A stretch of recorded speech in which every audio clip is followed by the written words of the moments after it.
മുംബൈ ദർപ്പൺ ചാനലിലേക്ക് എല്ലാവരെയും ഒരിക്കൽ കൂടി സ്വാഗതം ചെയ്യുന്നു.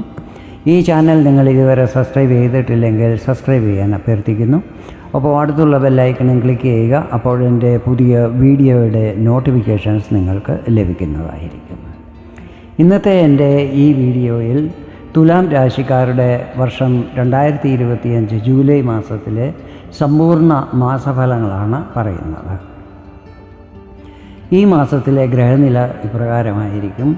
ശുക്രൻ തൻ്റെ സ്വരാശിയായ ഇടവത്തിലും, സൂര്യനും ഗുരുവും മിഥുനം രാശിയിലും, ബുധൻ കർക്കടകം രാശിയിലും, ചന്ദ്രനും ചൊവ്വായും കേതുവും ചിങ്ങം രാശിയിലും, രാഹു കുംഭം രാശിയിലും, ശനി മീനം രാശിയിലുമായിരിക്കും മാസാരംഭത്തിൽ നിൽക്കുന്നത്.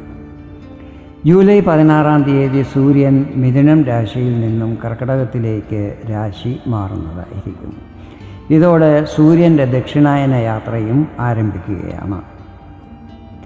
ജൂലൈ 26 ശുക്രൻ തൻ്റെ സ്വരാശിയായ ഇടവത്തിൽ നിന്നും മിഥുനത്തിലേക്ക് രാശി മാറുന്നതായിരിക്കും. 28 കേതുവിനോടൊപ്പം ചിങ്ങത്തിൽ നിൽക്കുന്ന ചൊവ്വ കന്യരാശിയിലേക്ക് രാശി മാറുന്നതായിരിക്കും.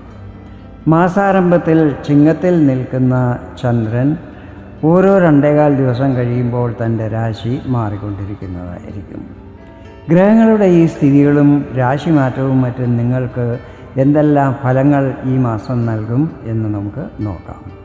ഞാനിവിടെ പറയുന്നത് ചന്ദ്രഗണനയെ അടിസ്ഥാനമാക്കിയുള്ള പൊതുഫലങ്ങളാണ്. നിങ്ങളുടെ ജാതകത്തിലെ ഗ്രഹനില, ഇപ്പോഴത്തെ മഹാദശ, അപഹാരം എന്നിവയിൽ വരുന്ന വ്യത്യാസങ്ങൾ കാരണം ഫലങ്ങളിൽ ചില്ലറ ഏറ്റക്കുറച്ചിലുകൾ വരുവാൻ സാധ്യതകളുണ്ട്. ആദ്യമായി നിങ്ങളുടെ ഈ മാസത്തിലെ ആരോഗ്യസ്ഥിതികളെക്കുറിച്ചാണ് പറയുന്നത്. 1-ാം ഭാവാധിപൻ ശുക്രനാണ്. ശുക്രൻ നിൽക്കുന്നത് 8-ാം ഭാവത്തിലാണ്. ഇത് ശുക്രൻ്റെ സ്വരാശിയാണ്. കൂടാതെ ഇവിടെ ശുക്രൻ വിപരീത രാജയോഗവും നിർമ്മിക്കുന്നുണ്ട്. അതായത് 6, 8, 12 എന്നീ ഭാവങ്ങളുടെ അധിപൻ 6, 8, 12 ഭാവത്തിൽ നിൽക്കുമ്പോഴാണ് വിപരീത രാജയോഗം നിർമ്മിതമാകുന്നത്. ഇവിടെ 8-ാം ഭാവാധിപൻ 8-ാം ഭാവത്തിലാണ് നിൽക്കുന്നത്. ജൂലൈ 26 വരെ ശുക്രൻ ഇവിടെ തന്നെ നിൽക്കുന്നതും അതിനുശേഷം ഭാഗ്യസ്ഥാനമായ 9-ാം ഭാവത്തിൽ പ്രവേശിക്കുന്നതുമായിരിക്കും. ഇവിടെ ഗുരുവും നിൽക്കുന്നുണ്ട്. ഗുരുവും ശുക്രനും ഒന്നിച്ചു നിൽക്കുന്നത് വളരെയധികം ശുഭകരമാണ്.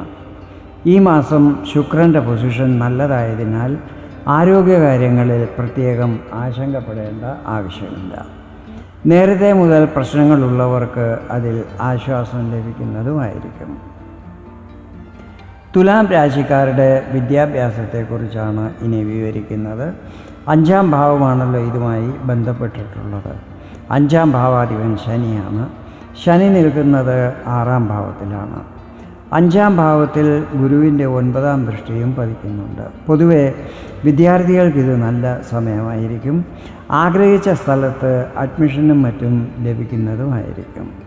സമയം നല്ലതായിരിക്കുമെങ്കിലും 5-ൽ രാഹു നിൽക്കുന്നതും അംഗാരകദോഷം നിർമ്മിക്കുന്ന ചൊവ്വയുടെ 7-ാം ദൃഷ്ടി 5-ൽ പതിക്കുന്നതും നിങ്ങളിലൊരു അലസത വരാൻ ഇടയാക്കുന്നതായിരിക്കും. ഇന്ന് ചെയ്യേണ്ട കാര്യം നാളെയോ അല്ലെങ്കിൽ 2 ദിവസം കഴിഞ്ഞോ ചെയ്താൽ പോരെ എന്നുള്ള ഒരു മെൻറ്റാലിറ്റി ഉണ്ടാകുന്നതായിരിക്കും. ഇങ്ങനെയുള്ള വിചാരങ്ങളും അലസതയും എല്ലാം വെടിഞ്ഞ് പഠനത്തിൽ കൂടുതൽ ശ്രദ്ധ ചെലുത്തുന്നത് പ്രതീക്ഷിച്ച ഫലങ്ങൾ ലഭിക്കുവാൻ ഇടയാക്കുന്നതായിരിക്കും. ഇനി നിങ്ങളുടെ ലവ് റിലേഷനെ കുറിച്ചാണ് പറയുന്നത്.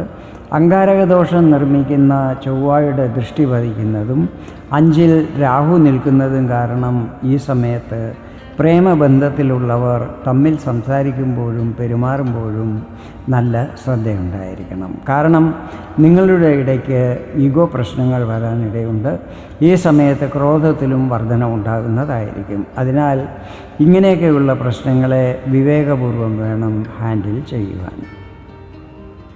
അടുത്തതായി നിങ്ങളുടെ ദാമ്പത്യ ജീവിതത്തെക്കുറിച്ചാണ് പറയുന്നത്. 7-ാം ഭാവമാണല്ലോ ഇതുമായി ബന്ധപ്പെട്ടിട്ടുള്ളത്. 7-ാം ഭാവാധിപൻ ചൊവ്വയാണ്. ചൊവ്വ നിൽക്കുന്നത് 11-ാം ഭാവത്തിലാണ്. ഇത് ഉപജയസ്ഥാനമാണ്. സാധാരണ 11-ൽ നിൽക്കുന്ന ചൊവ്വ ശുഭഫലങ്ങളാണ് നൽകുന്നത്. പക്ഷേ ഈ സമയത്ത് ചൊവ്വയും കേതുവും ചേർന്ന് അംഗാരകദോഷം നിർമ്മിക്കുന്നതിനാൽ ദാമ്പത്യ ജീവിതത്തിൽ ചില സമയത്ത് സ്വരച്ചേർച്ചയില്ലായ്മയോ വാക്കുതർക്കങ്ങളോ കലഹങ്ങളോ ഒക്കെ ഉണ്ടാകുവാൻ സാധ്യതകളുണ്ട്. ചെറിയ ചെറിയ കാര്യങ്ങൾ ഊതി വീർപ്പിക്കാതെ ചില കാര്യങ്ങൾ കണ്ടില്ല കേട്ടില്ല എന്ന് നടിക്കുന്നതും പ്രശ്നങ്ങൾ എസ്കലേറ്റ് ആകാതിരിക്കുവാൻ സഹായിക്കുന്നതായിരിക്കും. ജീവിത പങ്കാളിയുടെ ആരോഗ്യത്തിൽ പ്രശ്നങ്ങൾ വരാൻ സാധ്യതകളുണ്ട്. ഈ കാര്യത്തിൽ പ്രത്യേകം ശ്രദ്ധിക്കണം. ഇനി തുലാ രാശിക്കാരുടെ ഭാഗ്യസ്ഥിതികളെക്കുറിച്ചാണ് വിവരിക്കുന്നത്. 9ാം ഭാവാധിപൻ ബുധനാണ്. ബുധൻ നിൽക്കുന്നത് 10ാം ഭാവത്തിലാണ്. ഈ മാസം മുഴുവനും ബുധൻ ഇവിടെ തന്നെ ആയിരിക്കും നിൽക്കുന്നത്. ബുധൻ്റെ പൊസിഷൻ ഈ മാസം വളരെ സ്ട്രോങ് ആണ്. അതിനാൽ ഭാഗ്യസ്ഥിതികൾ നിങ്ങൾക്ക് അനുകൂലമായിരിക്കും. ഈ സമയത്ത് ദൂരയാത്രകളും മറ്റും ചെയ്യുന്നതാണ്. ഇത് ചിലപ്പോൾ വിദേശ യാത്രകളാകുവാനും സാധ്യതകളുണ്ട്. ബുധൻ 12ാം ഭാവാധിപനുമാണല്ലോ. വിദേശത്ത് പോകാൻ ആഗ്രഹിക്കുന്നവർക്ക് എല്ലാ അനുകൂല പരിസ്ഥിതികളും ഉണ്ടാകുന്നതായിരിക്കും. ആധ്യാത്മിക കാര്യങ്ങളിൽ രുചി വർദ്ധിക്കുന്നതാണ്.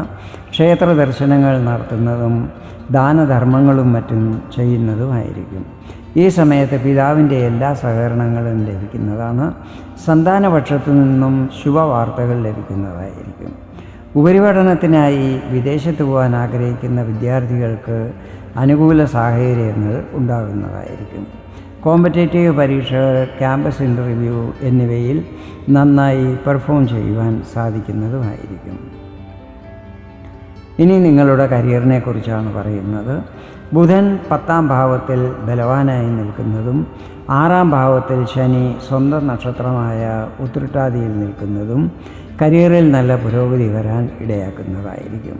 ഈ സമയത്ത് ജോബ് ചെയ്യാൻ ആഗ്രഹിക്കുന്നവർക്ക് കൂടിയ പാക്കേജോടുകൂടി പുതിയ ജോലി ലഭിക്കുവാനുള്ള എല്ലാ സാധ്യതകളും ഉണ്ട്. പ്രത്യേകിച്ചും IT, കമ്പ്യൂട്ടർ, എൻജിനീയറിംഗ് ഫീൽഡിലുള്ളവർക്കും മൾട്ടിനാഷണൽ കമ്പനികളിൽ ജോലി ചെയ്യുന്നവർക്കും സമയം വളരെ അനുകൂലമായിരിക്കും. ഉദ്യോഗാർത്ഥികളായ യുവാക്കൾ കോൺഫിഡൻസോടെ നന്നായി പരിശ്രമം ചെയ്യുകയാണെങ്കിൽ ജോലി ലഭിക്കുവാനുള്ള എല്ലാ സാധ്യതകളും ഉണ്ട്. വ്യാപാരി വ്യവസായികളെ സംബന്ധിച്ചിടത്തോളം ഈ മാസം സാമാന്യമായിരിക്കും. ലാഭസ്ഥാനത്ത് ചൊവ്വ അങ്കാരക ദോഷം നിർമ്മിക്കുന്നതിനാൽ വരുമാനം പ്രതീക്ഷിച്ച അത്ര ഉണ്ടാകാൻ സാധ്യതകളില്ല. അതിനാൽ ഈ മാസം ചിലവുകൾ കുറയ്ക്കുവാൻ ശ്രമിക്കുന്നത് നല്ലതായിരിക്കും. 6ൽ ശനി നിൽക്കുന്നത് ചെറിയ ചെറിയ കച്ചവടങ്ങളും സ്വയം തൊഴിലും മറ്റും ചെയ്യുന്നവരുടെ ദൈനംദിന വരുമാനത്തിൽ വർധനവുണ്ടാക്കുവാൻ സഹായിക്കുന്നതായിരിക്കും. സാമ്പത്തിക സ്ഥിതികളും സാമാന്യമായിരിക്കും. ഇതാണ് തുലാം രാശിക്കാരുടെ ജൂലൈ മാസത്തിലെ സമ്പൂർണ്ണ മാസഫലങ്ങൾ. വീഡിയോ നിങ്ങൾക്ക് ഇഷ്ടപ്പെട്ടെങ്കിൽ ഇതുപോലെ ജ്യോതിഷ സംബന്ധമായ കൂടുതൽ വിവരങ്ങൾ അറിയുവാൻ വേണ്ടി എൻ്റെ ഈ ചാനൽ സബ്സ്ക്രൈബ് ചെയ്യാൻ അഭ്യർത്ഥിക്കുന്നു. വീണ്ടും വേറൊരു വീഡിയോയിൽ കാണാം. അതുവരെ എല്ലാവർക്കും നന്ദി, നമസ്കാരം.